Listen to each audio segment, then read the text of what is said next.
Hello there, b****. Are you comfortable right now? Wrists and ankles chained, gagged, probably blindfolded. You are obviously here against your will. For a little while, at least, you need to get your shit together and listen to this tape. This audio recording was made by David Parker Ray, also known as the Toy Box Killer. What you're about to hear was played for Cynthia Vigil the day she was captured. Now, I'm going to tell you, in detail, why you have been kidnapped, what's going to happen to you, how long you'll be here. Under the circumstances, I bet that is a scary thought. You're going to be kept in an environment that is even more secure than a prison cell. Here, your status is no more than that of one of the dogs or of one of the animals out in the barn, because, basically, you've been snatched and brought here for us to train and use as a sex slave. The recording lasts for 50 minutes. The content is extremely disturbing, but what will be shared in this video is the crucial piece of evidence that will lead to David Parker Ray's conviction. Cynthia Vigil, taken captive by the notorious Toy Box Killer, chained, enslaved, violated for 3 days. But she fought back and escaped, and David Parker Ray was arrested that same day. When the FBI raided his house, nothing could prepare them for what they would find in the white trailer parked outside. Cases such as Kelly Van Cleave and Mary Parker, which have left police baffled for years, were finally resolved. And David Parker Ray was sentenced to 224 years in prison, all because of one survivor. But the most shocking part is every piece of the puzzle was hidden in plain sight. I don't understand how nobody seen me. That it made no sense to me. In the small town of Truth or Consequences, New Mexico, 19-year-old Kelly Van Cleave lives with her husband. It's July 25th, 1996. Kelly goes missing after a fight with her husband.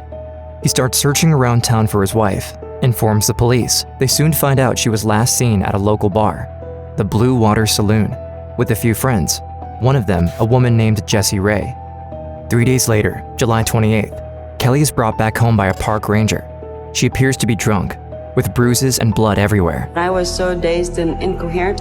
My hair was a mess, I had sand everywhere, I was still in the same clothes I was in the day I left. The ranger says he found her wandering around the beach, delirious. But Kelly has no recollection of the past 3 days. She's in pain, terrified. I did not know what had happened, and I didn't know what to do.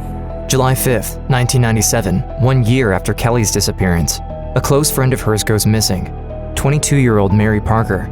2 days later, Mary's mother walks up to the sheriff's office, stating that she hasn't heard from her daughter in days. Police investigate. The tracks lead back to the Blue Water Saloon. Kelly was there. She saw Marie leave with her ex-boyfriend, Roy Yancey, and a common friend of theirs, Jessie Ray. Police interrogate Jessie, who says she dropped Mary home that night. After nearly 2 weeks with no news on Mary, because she is known for substance abuse, the case is dropped, and Mary is treated as a runaway. She had 2 little girls. There was no way she was going to leave her kids. So I knew something had happened. It's March 20th, 1999, 150 miles away from where Mary was last seen. 22-year-old Cynthia Vigil is living out of a hotel room. I was running from a boyfriend at the time. I didn't want to be around him, so I was at a friend's motel. After staying there for days, she feels safer than at home, but she doesn't know a man has been stalking her. As she leaves the hotel in the morning, she encounters a friend named DJ. He tells her someone has been asking for her and that the man is waiting in an RV across the street. Cynthia knows she shouldn't go inside, but dismisses her instinct. She walks in, closes the door. A few minutes later, the RV drives off, and Cynthia goes missing as well. Days pass.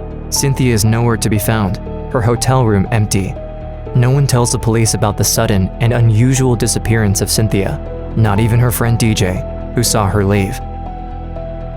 It's March 22nd, 1999. The 911 operator for the Sierra County Sheriff's Department receives an unusual call.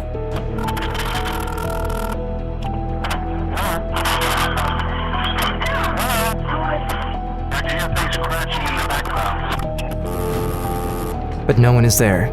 Minutes later, a second person calls 911 with shocking information that will be the first clue to what happened to all 3 women: Kelly, Mary, and Cynthia. 911. Yes, I'm calling for a young lady that ran into the house. She says she's just been raped. She's got her chain on her and everything. this lady's naked and everything else. She said they've been holding her for 3 days. The woman she is referring to is 22-year-old Cynthia Vigil, and unlike Kelly, Cynthia remembers everything. The morning of her abduction, Cynthia is sitting inside the RV, next to the man who has been asking for her. The man doesn't look very threatening, but something unusual happens that should raise a red flag. I noticed that he'd given DJ some money out the window and DJ took off running and left me there. Cynthia and the man talk for a few minutes. He seems interested in her line of work. Then, he takes out a handcuff and snaps it at her wrist. Cynthia panics. She tries to make a run for it and pull herself away, but the man is too strong and he's holding on tight. I was like, literally my fingertips are touching the door. At that moment, a woman comes out from behind the shower curtain and shocks her with a cattle prod. That knocked me to my knees, and they handcuffed me to the cabinet.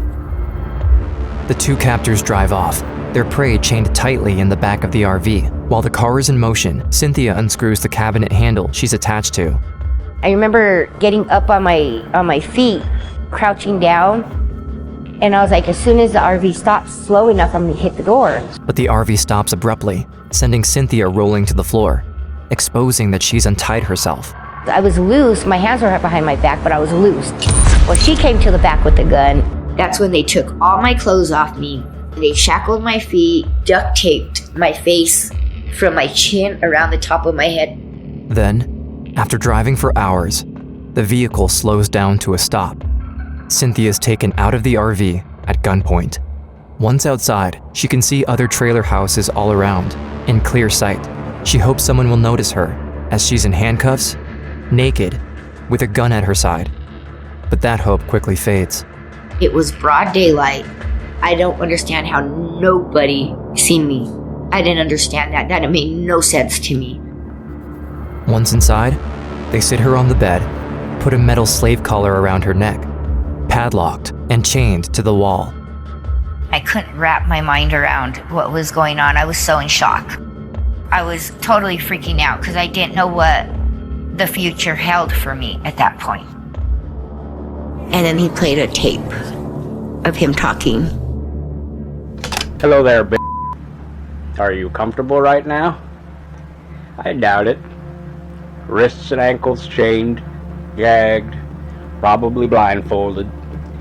I don't know the details of your capture because this tape is being created July 23rd, 1993 as a general advisory tape for future female captives. All of a sudden, I knew that I wasn't the only person that he had done this to. Now, you're obviously here against your will. Totally helpless. You're very scared. You probably think you're going to be f***ed, and you're right about that. You've been snatched and brought here for us to train and use as a sex slave. You may be married, have a kid or two, boyfriend, girlfriend. I don't give a rat's ass about any of that. I don't want to hear about it. Here, your status is no more than that of one of the dogs or one of the animals out in the barn. I won't have any qualms at all about s***ing your throat. As she is lying in bed, terrified, what she hears next explains why none of the neighbors saw her, and why she shouldn't wait for their help. The only close house belongs to our friends, and they don't hear or see anything. They know about our hang-ups. You may be required to service them occasionally. The rest of it basically said what was going to happen to you. Like how he was going to torture you. During the next 3 days, Cynthia suffers unimaginably at the hands of her captors, the details of which we will not be sharing. They were both just like that was something they did every day.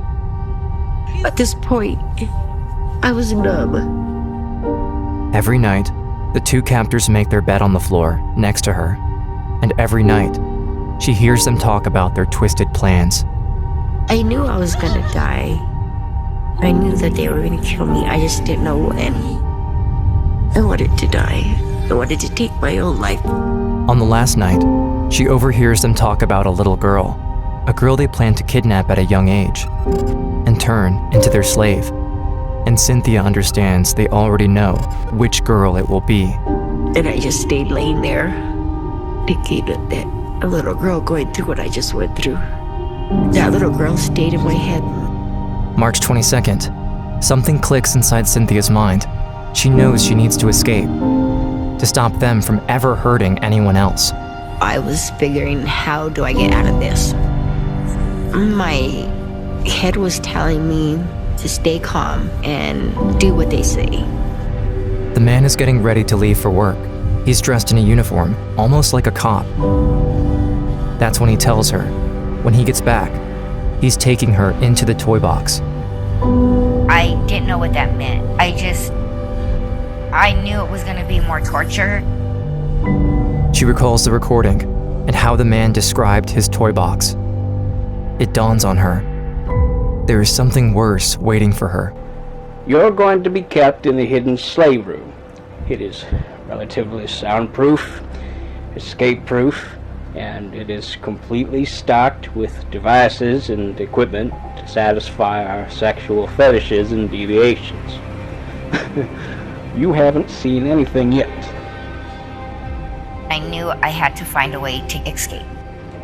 The man unties her wrists and ankles, leaving only the collar chained around her neck. He puts a bucket next to the bed as her toilet for the day. After the man leaves, Cynthia is alone with the woman.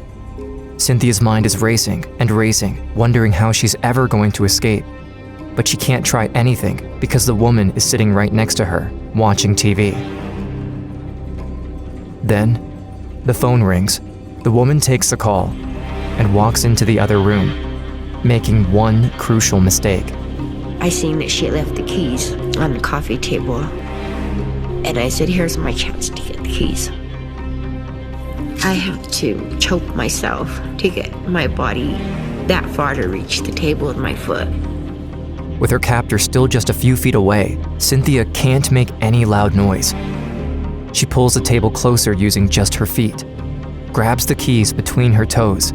Then, when she finally holds the keys in her hands, her captor returns. But Cynthia doesn't care. She tries key after key to unlock the collar from the wall. The woman grabs a green lamp from the table and starts hitting her with it. With every hit, Cynthia sees black. But she has to stay awake. She has to unlock herself. I knew if I didn't get away, I would die. I'm telling myself, you cannot give up. Finally, one of the key turns, releasing the padlock from the wall. Cynthia jumps off the bed, grabs the phone the woman just dropped, and dials 911. But before she can say anything, the woman stabs her with a knife. Cynthia drops the phone and takes the ice pick she finds on the table close by. In one final rush of adrenaline, she stabs the woman, just enough to stunt her, and runs off through the front door. As she's running in the dirt road, naked, covered in blood, with a chain still attached to her neck, she signals to a passing car, asking for help. But the stranger in the car locks her door and storms off, so Cynthia continues to run and run. She searches for a house with signs that someone is home. When she sees one with an open door, she runs inside without knocking. The elderly woman inside hasn't noticed her yet.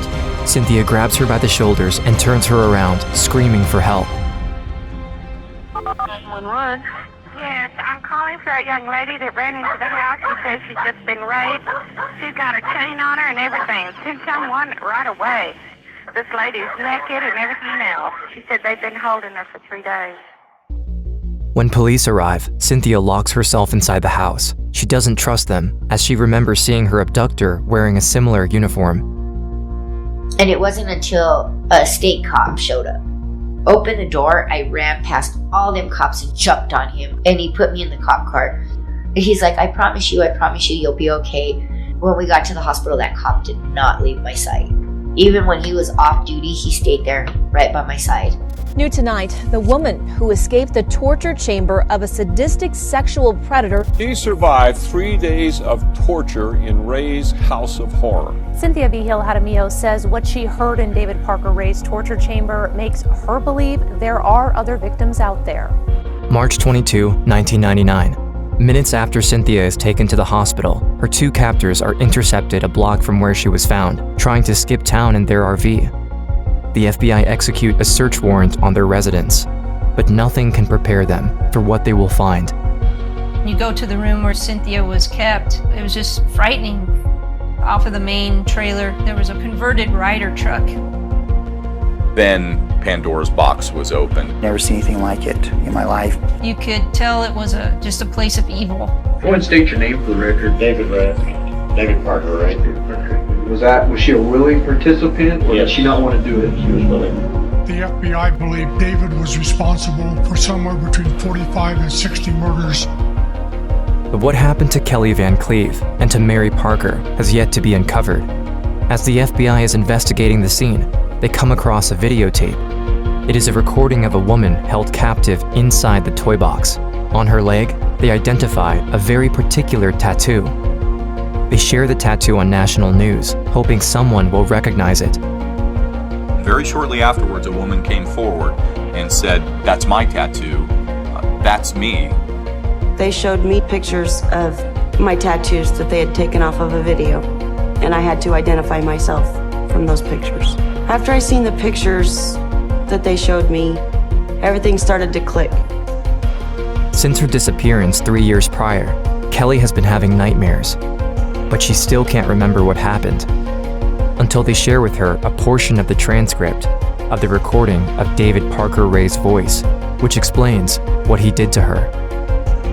If I killed every that we kidnapped, there'd be bodies strung all over the country. So, I've devised a safe, alternate method of disposal. After we get completely through with you, you're going to be drugged up real heavy. You're going to be kept a couple days while I play with your mind. You're not going to remember a thing about this little adventure. So I knew all of my nightmares that I had been having, they weren't just nightmares, they were true. And then I started remembering other things.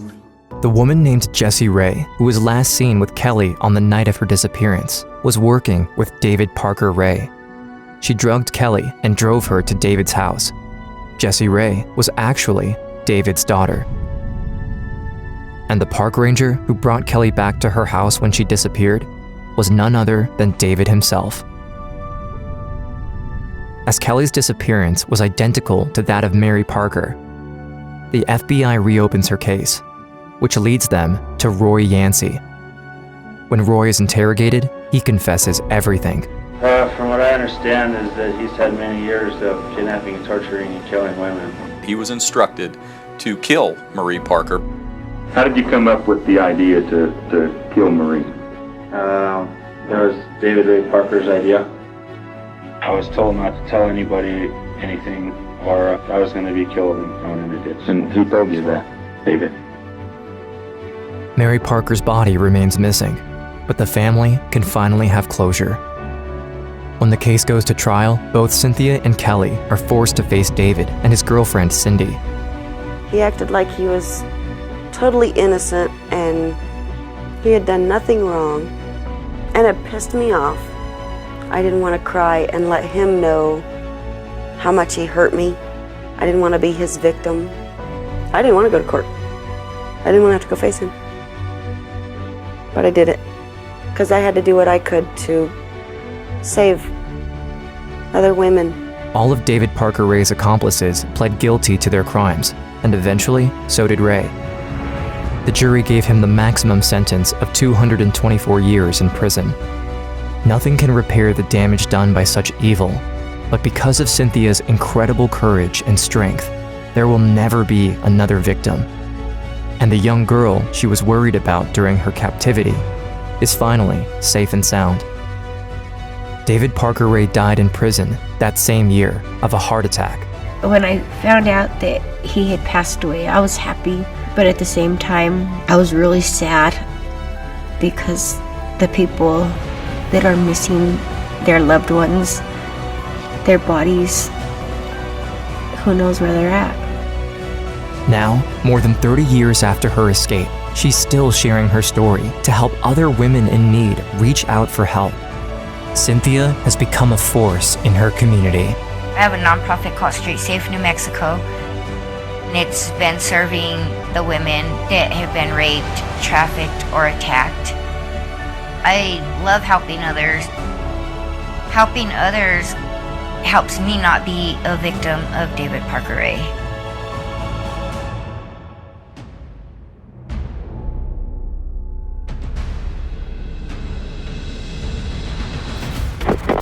Cleveland 911. You need Please help me. I'm Amanda Berry. You need police, fire, or ambulance. I need police. I've been kidnapped and I've been missing for 10 years. Okay, and what's your address?